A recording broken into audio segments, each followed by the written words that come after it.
Kita ke Rocky Gerung. Kita ke era Pak Harto yang mengelola negara dengan tangan besi. Di tahun 90-an, Rocky sering diskusi rembuan yang dibuat Fordem, Forum Demokrasi, di rumah Marsilam Simanjuntak. Di sana kita akan sering melihat sosok Rocky Gerung yang berkesan pendiam, namun begitu diberi panggung, narasinya akan menggelitik otak liar sang pendengar. Seperti biasanya, diskusi diawali almarhum Gus Dur, kemudian berlanjut ke para tokoh oposan Orde Baru. Ketika Rocky Gerung didaulat untuk berbicara, narasinya seimbang dengan Gus Dur. Rocky Gerung adalah seorang oposan murni dimanapun dia berada. Dilakukannya sejak zaman Orde Baru, zaman Pak Harto berkuasa. Rocky bisa kita jumpai pada event diskusi yang kritis yang misalnya digalang oleh YLBHI, Pijar, atau Humanika. Ketiga parpol itu tempat para oposan terdepan di zaman Orba. Rocky Gerung di banyak forum zaman Orde Baru selalu jadi yang utama dihubungi, meski terkadang banyak berhalangan datang bukan karena dia tidak mau hadir. Namun hobi naik gunung bisa memakan waktu berminggu bahkan berbulan. Saat itu belum ada alat komunikasi seperti handphone.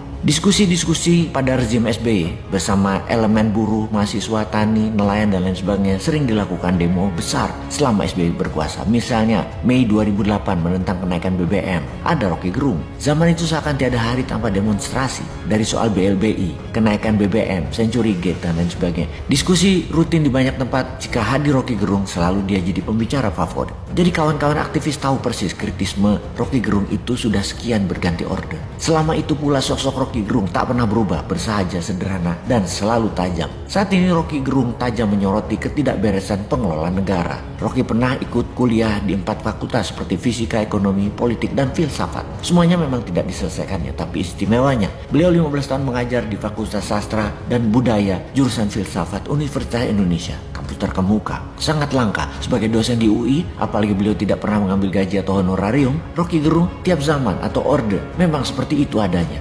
Silogisme bajingan tolol itu punya makna kritis karena di ruang dialektika diskusi seperti acara diskusi jelang aksi buruh tolak Omnibus Law. Beda dengan sumpah serapah pejabat seperti Ahok atau Risma yang acap kali memaki rakyat. Kita bisa lihat di TV untuk hal itu dan sering muncul. Apakah menghardik kotor hanya boleh buat rakyat, tidak boleh buat penguasa? Kontrol, kritik, cacian sepanjang dalam ranah dialektika, diskusi itu biasa-biasa saja. Bahkan di negara beradab, umpatan langsung di hadapan presiden hal biasa. Karena presiden adalah fungsi atau jabatan non-personal yang tidak boleh itu mengancam jiwa. Justru substantifnya ucapan Rocky Gerung adalah penolakan IKN. KKN yang ganas. Bukti ganasnya KKN sudah 4 menteri di era Pak Jokowi jilid 2 ini yang dipenjara. Belum lagi pejabat-pejabat di bawahnya yang banyak korupsinya. Kritikan tentang dinasti politik, pengelolaan sumber daya alam, hutang, dan banyak lagi. Jadi biarkanlah Rocky Gerung itu terus bersuara. Tidak ada motif pribadi, apalagi mengancam kekuasaan. Rocky itu dari suku Minahasa, beragama Kristen. Rocky itu double minority. Biarkanlah Rocky berkata sekeras-kerasnya ke telinga penguasa. Dia hanya speaker dari mampetnya demokrasi kok.